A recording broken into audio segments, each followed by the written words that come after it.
It is so great to be here with all of you today at the annual legislative conference for the International Association of Firefighters. Harold, thank you so much for that very personal and warm introduction. Excuse me. But more importantly, thank you for your tireless advocacy and fighting every single day for the hard-working men and women who are protecting us all across this country.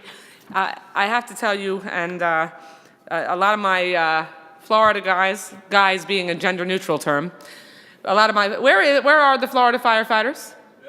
Yay! Yeah, it's great to be with you. I think you might have touched on this, but you know, as a candidate for any office, you really, I started my career in Tallahassee in the state legislature, and the expression in Florida is that the further north you go, the further south you get. So there's this expression, you dance with the one that brung you. And if there is anybody that I danced with right from the beginning, that danced with me, it is the Florida professional firefighters and my guys at home who were there for me for day one. When no one was with me, the firefighters were with me. They put up my signs, they knocked on doors for me. Nobody believed I could win my first race except the firefighters at home. So I am forever grateful. And I know Gary Rainey is here, who is the president of the Florida Professional Firefighters, who is a fantastic guy. My neighbor, Walt Dix, is here as well, and Larry Osborne from Jacksonville. And it was great to be with all of you last night, and it's great to be here with you in Washington. We have so much at stake.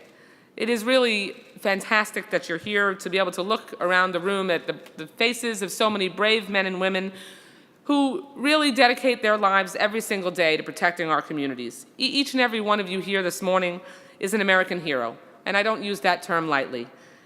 Thank you so much for your unwavering commitment and for your incredible courage.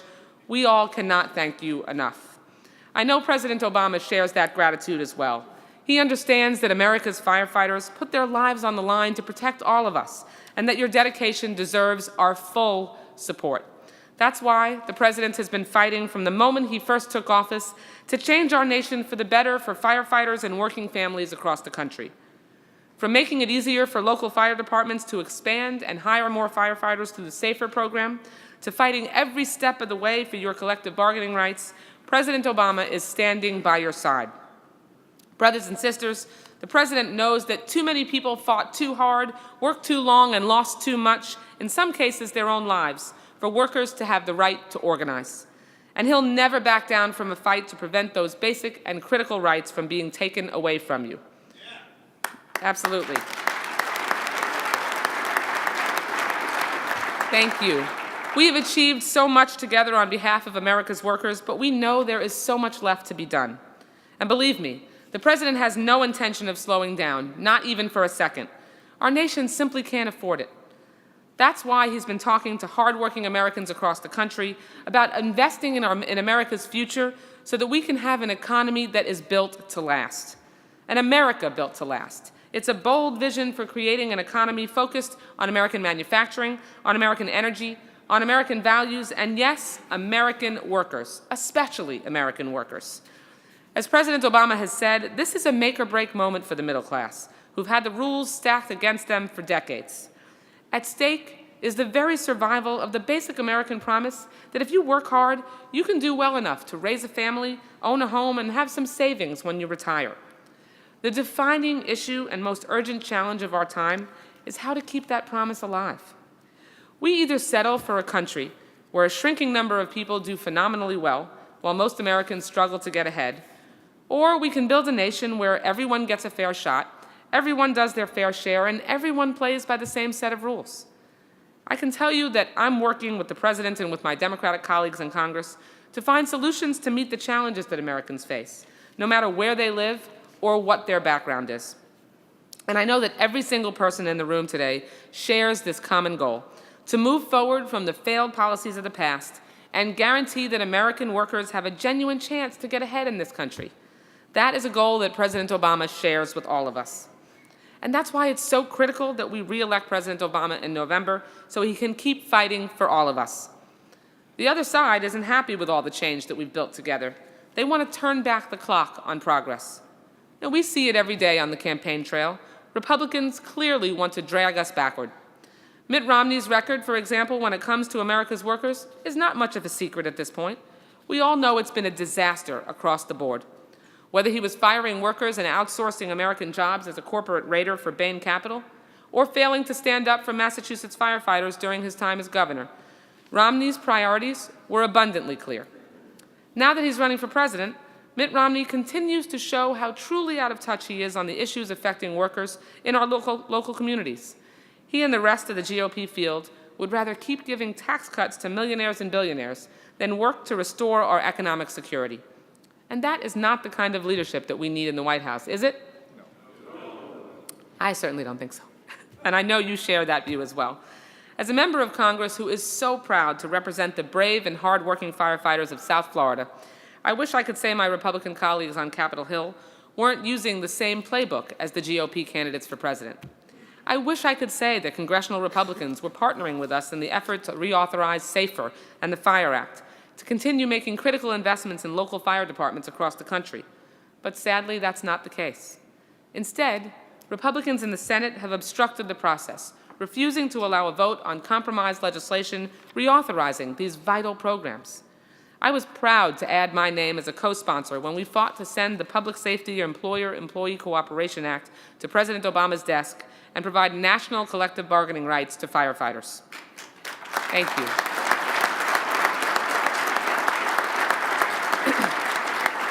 To the President and to Democrats in Congress, standing up for the men and women who ensure our public safety is a no-brainer.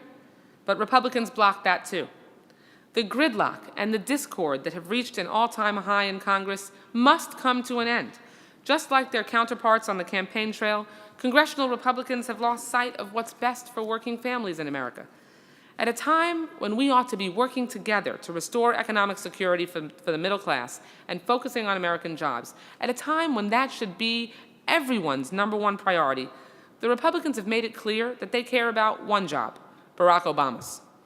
Democrats care about American jobs, putting everyone back to work, or making sure that everyone who has a job can hold on to it. If you need any proof of that, just look at what the Republicans did when they had an opportunity to work with the president last summer to get working and middle-class Americans back on the job. After Republicans in the Senate shot down the president's American Jobs Act last fall, that was an unacceptable act. President Obama, though, was determined to keep fighting. So he joined congressional Democrats in moving forward with a section of his jobs plan that was specifically designed to keep hundreds of thousands of America's teachers in the classroom, police officers on the beat, and firefighters like you on the job. The president knew that the American people were sick and tired of waiting for our elected officials to take action. He knew what each and every one of you here today knows, that America's firefighters and other first responders have continued to receive pink slips, turning their lives upside down and putting our communities at risk. So the president fought to move forward with legislation specifically aimed at helping them get back on their feet.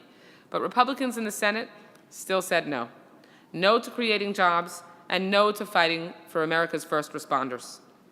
Sadly, Republicans simply want nothing more than to see the president fail. So they're obstructing the path of progress, regardless of the consequences to American workers across the country. Brothers and sisters, we can do better. We can do much better than that. Our nation deserves better. And if Republicans aren't capable of doing the responsible thing or doing the right thing, then frankly, it's time for them to hand over the gavel. Plain and simple. Thank you. If they refuse to work with us to restore the economic security that millions of hardworking Americans have seen slip away, then it's time for them to get out of the way. It's time to take back the House and maintain our majority in the Senate so that we can keep fighting for American workers instead of letting our Republican colleagues drag our country backward. And it's time to do everything possible to send the president back to the White House on November 6th. Because if there's one thing I know, it's this. With President Obama in the White House, you will always have a leader who is proud to stand on the side of all of America's workers. He's proud to stand up and with you. We've come a long way as a nation, but now is not the time to rest on our laurels. It's time to keep moving our country forward. Let's remember it's Democrats who've always defended our rights to organize and mobilize and to protest and picket for the rights and freedoms that we enjoy today. We've worked so hard to get here, and there's simply no way we are going back. As my good friend and your good friend, Congressman George Miller, likes to say, this country was born out of organizing, and it will be saved by organizing. Together, we're going to keep organizing and fighting for our country.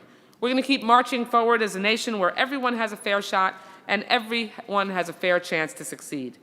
We will continue the change we started from the very moment we first sent President Obama to the White House, and we'll create an America built to last for all of America's workers, both now and in the future.